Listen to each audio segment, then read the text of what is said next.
8ª temporada do projeto Mais Milho está no ar. Realização: Canal Rural e Abra Milho.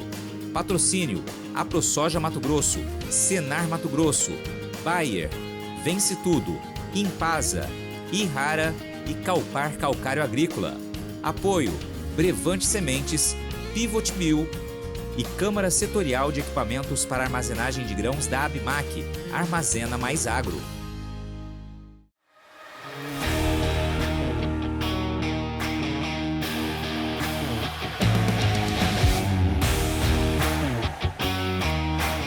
Olá, espectadores do Canal Rural espalhados por todo o Brasil, pelas regiões produtoras, você que está aí com a sua família, dando audiência para o Canal Rural, que nos deixa muito feliz, começando agora o programa Mais Milho, direto aqui do Rio Grande do Sul, da cidade de Cruz Alta, da fazenda Santa Terezinha, do Grupo Aurora, com um convidado muito especial aqui, o produtor rural Maurício de Bortoli. Muito obrigado pela sua participação aqui no programa Mais Milho. Eu que agradeço, João, esse convite. Me sinto muito honrado em poder estar representando os produtores rurais de todo o Rio Grande do Sul e falar um pouco dessa cultura apaixonante que é a cultura do milho, né? Que muito nos honra e muito nos dá alegria. Você sabe que esse programa Mais Milho está no ar aí desde 2017, é um programa já consolidado, né, no meio do agro. A gente sempre traz exemplos bacanas de produtores aí que se diferenciam, né? Produtores com uma produtividade alta, com um trabalho todo de rotação, de cuidado com o solo. Então, se você está aqui no programa hoje é porque tem muita história boa para nos contar aqui, Maurício. Com certeza, tem muita história boa e acho que o programa vai ser muito rico para o espectador que está nos assistindo. Sabe que no Mais Milho aqui, a gente, antes de entrar nas questões técnicas, claro, a gente gosta muito de saber a história do produtor rural, né? Afinal de contas, isso é feito de história também, né? Essa ligação com a família, com a agricultura, com a terra, né? Quem é o Maurício, né? Já veio de família, né? De agricultura, do campo. Como é que você chegou até aqui? A história do Maurício é totalmente ligada à agricultura, né? A minha família está há mais de 50 anos na atividade. Começou com meu avô, que veio da cidade, nem cidade era, na época era distrito de Birubá, chamava-se Sede Aurora. Por isso o nome da empresa é Sementes Aurora, para homenagear, né, a região onde a família veio no passado. E se instalou aqui em Cruz Alta, final dos anos 60, e começou a atividade agrícola aqui, plantando trigo na época, né, que era a cultura mais desenvolvida em questão. Na época era só trigo. Só trigo, né? Nem a cultura da soja não é explorada aqui no passado. E com as evoluções, né, desses cereais de inverno, depois foi tentando as culturas de verão, entrou a cultura do milho, depois a cultura da soja, na sequência, ali pelo final dos anos 70, início dos anos 80, e também o plantio direto, né? Nós somos pioneiros nessa atividade aqui na região, e é onde a gente está inserido até hoje, né? Passando já por 3 gerações familiares, né? Meu avô deu os ensinamentos para o meu pai, junto com seus irmãos, tocou a propriedade até os anos 90, ali, início dos anos 2000, e depois eles deram a oportunidade, né, para a 3ª geração entrar na empresa e vir contribuir com o negócio. Eu, graças a Deus, tive a oportunidade de estudar, formei em agronomia na Universidade Federal de Santa Maria e vim, além de contribuir com a mão de obra, também trazer um pouco de conhecimento à propriedade e agregar mais valor também à produção, né. Investimos na produção de sementes, hoje somos produtores de sementes de soja e de trigo, mas a cultura do milho é a cultura-chave para nós aqui na produção de grãos, né? Ela é a cultura mais especial do verão, porque além de nos possibilitar a rotação de cultivos, ela é a cultura que potencializa tanto a segunda safra, que é a que a gente está hoje em questão aqui observando, e também os cereais de inverno. O trigo desenvolve muito bem em cima de áreas que foram rotadas com milho. Então essa história já tem longos anos, passa por 3 gerações, ela é construída e feita a muitas mãos, e essa empresa familiar tem muito orgulho de tocar a agricultura aqui na região e também no nosso estado do Rio Grande do Sul.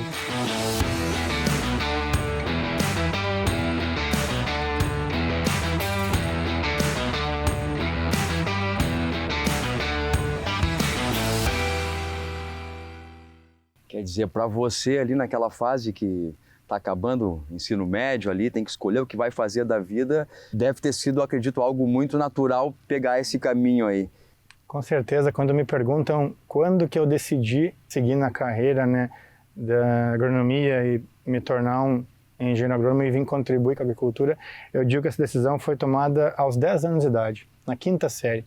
E o que me motivou a isso? Foi o exemplo. né? O exemplo de um pai que trabalhava de sol a sol na atividade, e eu falei, pai, um dia eu vou ser agrônomo, eu vou te ajudar na lavoura.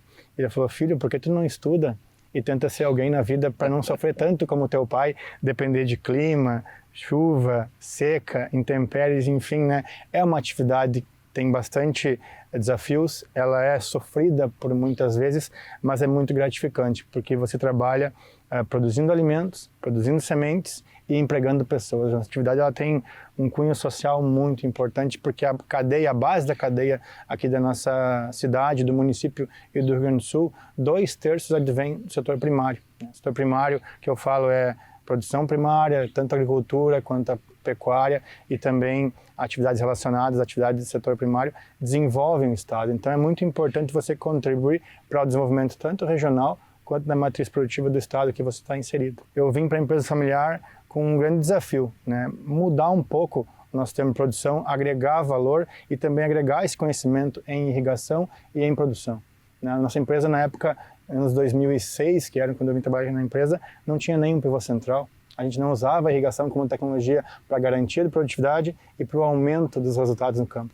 Então eu pedi uma oportunidade para colocar o primeiro pivô em 2006, 2005-2006, e hoje a gente tem uma empresa aí com praticamente 33% da área irrigada, né? A gente tem já uma segurança em termos de qualidade, em termos de produtividade e desenvolve uma agricultura sustentável em cima dessa ferramenta tecnológica que nos orgulha muito também ter sido pioneiro aqui nessa região. E na época lá, o pai aceitou essas ideias novas aí, porque tem uma resistência muitas vezes dentro da família ali, né? O filho tem que provar que aquilo ali vai dar certo. Como é que foi para você isso aí? Tem aquele ditado, né, que é verdadeiro, frente ao novo, a resistência, né? Então, foi um grande desafio profissional mostrar através dos números e dos dados que a tecnologia se pagava, né? Agregava valor e ao longo dos anos ela poderia ser uma ferramenta de retorno econômico para toda a família, né? Então a gente começou com um projeto inicial, construímos uma barragem, colocamos o primeiro equipamento. Através daquela safra a gente já teve uma agregação de produtividade de 50% em cima da cultura de sequeira, ou seja, já começaram a aparecer esses números e isso motivou a família a cada vez mais incluir, né, essa tecnologia nos campos de produção, e ela é hoje tanto utilizada para a cultura do milho, que é uma cultura que tem uma alta demanda de água, mas também para a cultura da soja, né? Que a gente tem passado aqui nos últimos anos com bastante dificuldade na distribuição da chuva, porque o Rio Grande do Sul é um estado que chove muito bem, porém de forma muito mal distribuída, né? Sim. Durante o inverno a gente tem um excesso de água, né? Praticamente chove o dobro do volume que precisa para as culturas de inverno, e no verão praticamente chove a metade do que precisa para as culturas de verão, né? Então a gente acaba utilizando a propriedade para reservar, resguardar água no inverno, e esses equipamentos utilizam a água para fechar essas janelas de oportunidade onde o nosso ambiente não fornece a água necessária para as culturas. A gente faz a utilização de forma pontual, usando o pivô como um seguro, né, de produção e uma garantia de alto rendimento. Hoje na cultura da soja praticamente a gente tem um potencial aí de praticamente 50% aumentar o potencial produtivo no ano normal, né? E no ano seco pode dobrar o potencial, ou seja, eu posso produzir no mínimo o dobro num ano desafiador. E a cultura do milho, esse espaço é maior ainda, né? O Rio Grande do Sul produz aí em torno de 6.000 quilos de média de produção de milho sequeiro, e a gente em área irrigada consegue produzir de 12 quilos de média? O Rio Grande do Sul hoje produz algo em torno de 6.000 quilos de média. Isso vem há anos, não consegue subir a produtividade porque o clima realmente ele é soberano sobre a atividade, mas em área irrigada a gente tem um potencial aí já de 12 a 14 toneladas, se muito bem manejadas as áreas, com ainda uma escala de aumento de produtividade podendo chegar até 18.000 quilos em algumas regiões, onde alguns produtores já colheram essa média. Então você imagina que eu posso dobrar a capacidade de produção de um hectare, né, usando a irrigação, obviamente, e técnicas, tecnologias, híbridos e manejos que respondam para atingir essa produtividade, ou mesmo através das novas ferramentas tecnológicas e manejos mais avançados, posso chegar talvez aí a 18.000 quilos de produtividade, né? É um sonho. Então a gente tem trabalhado muito as questões de solo, genética e ambiente de produção para conseguir entregar esses potenciais para a cultura que é tão importante para a região. Está falando de tecnologia aí, né? Eu entrei na comunicação do agro em 2011, né? São aí o que, 12 anos, 13, é pouco tempo, né? Relativamente é pouco tempo. Mas o que eu vi nesse período aí da tecnologia é um negócio absurdo, né? Porque a tecnologia vem atropelando aí, é incrível, né? E a gente é de um tempo que o jovem ia embora do campo, né? Você acha que essa tecnologia toda recente, ela está atraindo de volta o jovem para o campo? Porque é atrativa essa tecnologia, né? Tem startups que estão fazendo, né, maravilhas no agro aí. Sim, a gente teve um momento de muita preocupação no passado porque houve um êxodo rural, né? O jovem não se sentia inserido. Era uma atividade muito forçada, né? Era muito braçal. Praticamente todos os manejos da lavoura no passado exigiam muita força humana e menos a cabeça. Hoje é o contrário. A gente tem aí uma atividade altamente tecnológica, exigindo muito conhecimento, menos força braçal, mas mais uso do cérebro, né? Das conexões, e para isso a gente está selecionando uma mão de obra cada vez mais qualitativa, né? O campo hoje demanda pessoas com autoconhecimento. E isso acabou dando oportunidade desses jovens voltar, de ir buscar conhecimento em áreas técnicas na cidade, em cursos avançados, capacitar-se mais com essa mão de obra tecnológica e vir para o campo poder entregar para o produtor rural que está avançando a passos largos, usando as tecnologias para conseguir realmente extrair resultado dessas máquinas no campo, né? Então a gente vive hoje uma inversão. Hoje o campo demanda sim mais mão de obra, porém aumentou muito a necessidade da qualidade de mão de obra.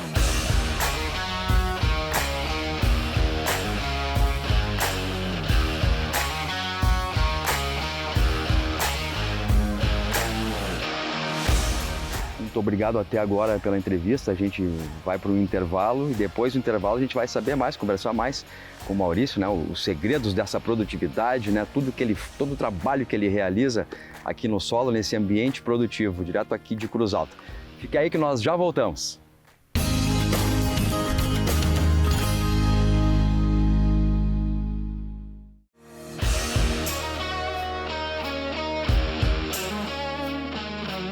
Voltamos no intervalo com esse programa Mais Milho, direto aqui de Cruz Alta, no Rio Grande do Sul, na fazenda Santa Terezinha, do Grupo Aurora, com o nosso convidado especial de hoje, o Maurício de Bortoli.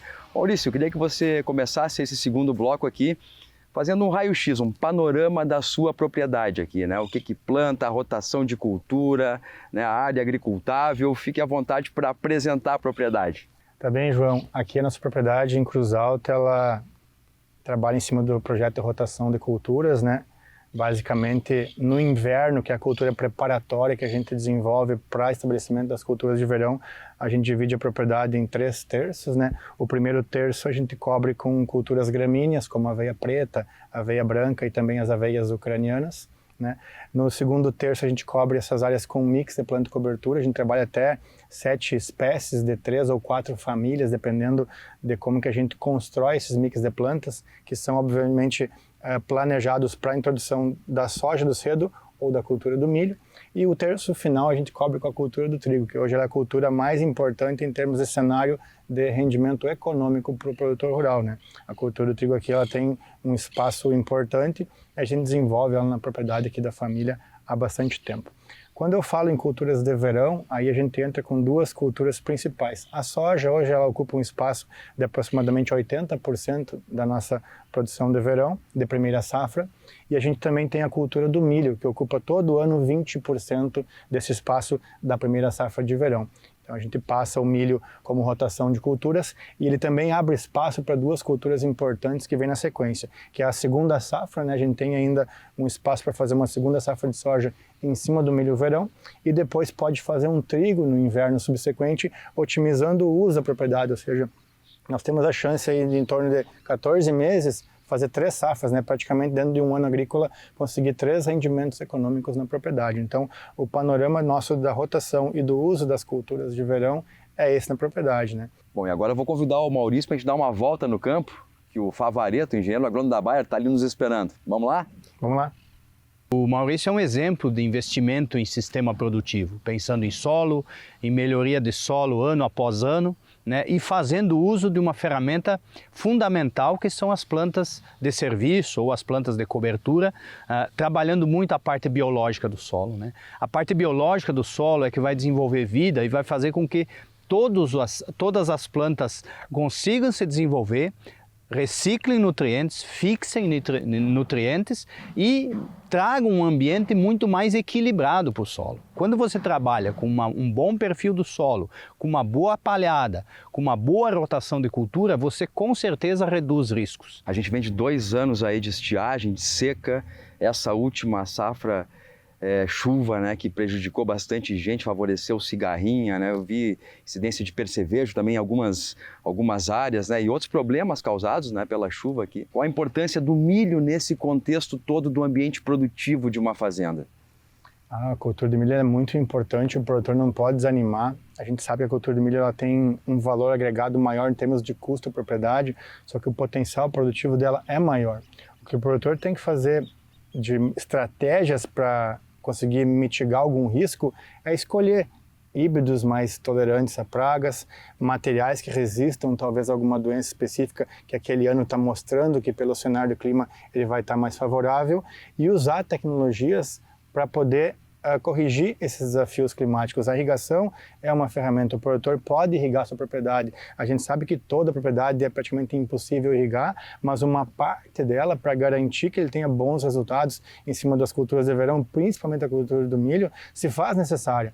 É muito ruim você sair todo dia para trabalhar correndo esse risco. Então, acho que o produtor, ao invés de pensar em horizontalizar, em crescer em área, ele tem que pensar em verticalizar a propriedade, produzir mais no mesmo metro quadrado. E a irrigação é uma excelente tecnologia que hoje está disponível para a gente conseguir, junto, obter melhores resultados no campo. Você tem uma preocupação que já vem aí de longa data com a questão da sustentabilidade, né, que se fala muito hoje em dia, né? A gente tem essa preocupação porque são praticamente hoje 3 pilares que nos mantêm produtivos na atividade agrícola. O primeiro pilar é a fertilidade do solo, né, que a gente tem muitas técnicas, tecnologias e domina hoje como fertilizar muito bem o solo. A gente tem a característica física do solo, que cada região é muito peculiar, tem regiões onde o solo tem textura mais argilosa, mais arenosa ou mista, então o produtor tem que entender o ambiente que ele está e tomar as devidas ações para melhorar esse solo, porque ninguém muda um solo nessa região, mas você tem o potencial de melhorar. E fisicamente é muito importante que o solo esteja estruturado para isso.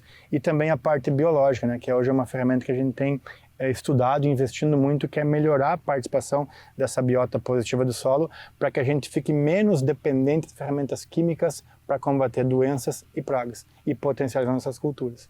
Então é muito importante o produtor saber quais que são as bactérias e os fungos que originalmente estavam inseridos nesse ambiente e como que eu faço para aumentar a presença dos que realmente beneficiam as culturas. E quem que reúne tudo isso, quem que faz a integração do pilar químico, físico e biológico, são as plantas de cobertura, as famosas plantas de serviço.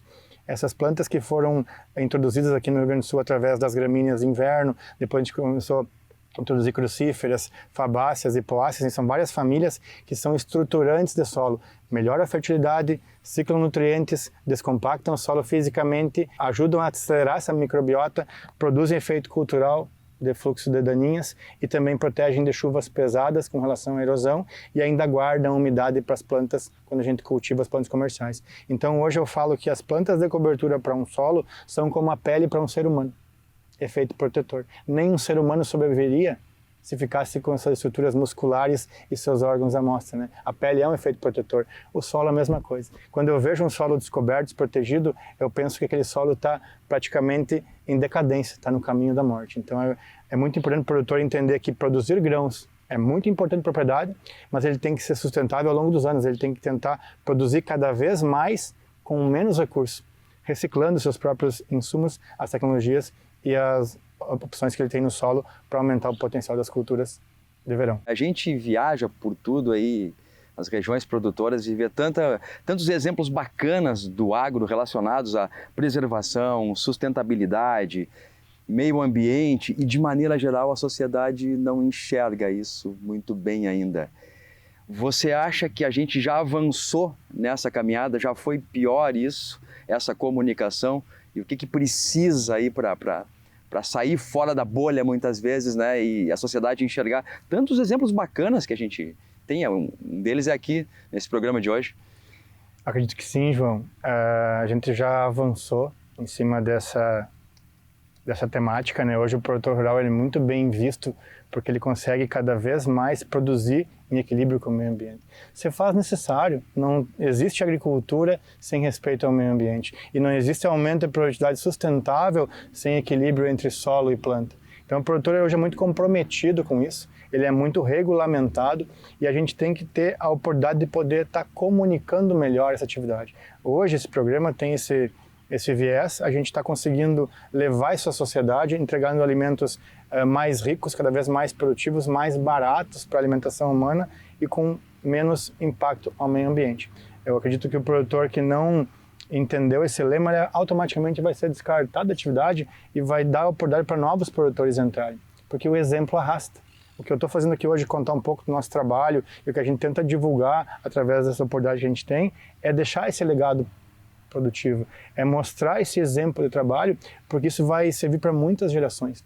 Quem vai estar aqui ocupando esse solo que hoje eu estou ocupando, que não é meu, eu apenas ganhei ele de Deus para estar ocupando por um período da minha vida e eu tenho que deixar para alguém ocupar, vai ser a pessoa que talvez siga esse exemplo e cada vez entregue melhores resultados para essa atividade. Então eu acredito que a nossa geração tem esse compromisso muito grande de deixar esse legado produtivo sustentável para as próximas gerações e o produtor rural hoje no Brasil está de parabéns.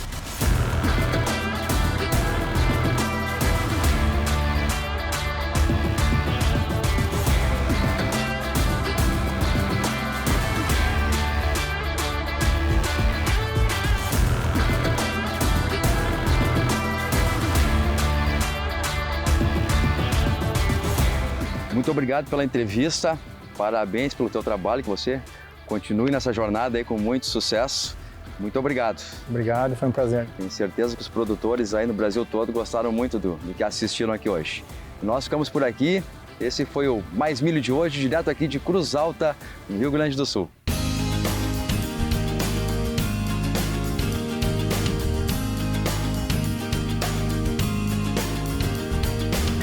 A 8ª temporada do projeto Mais Milho está no ar. Realização: Canal Rural e Abra Milho. Patrocínio: AproSoja Mato Grosso, Senar Mato Grosso, Bayer, Vence Tudo, Impasa, Irrara e Calpar Calcário Agrícola. Apoio: Brevante Sementes, Pivot Mill e Câmara Setorial de Equipamentos para Armazenagem de Grãos da ABMAC, Armazena Mais Agro.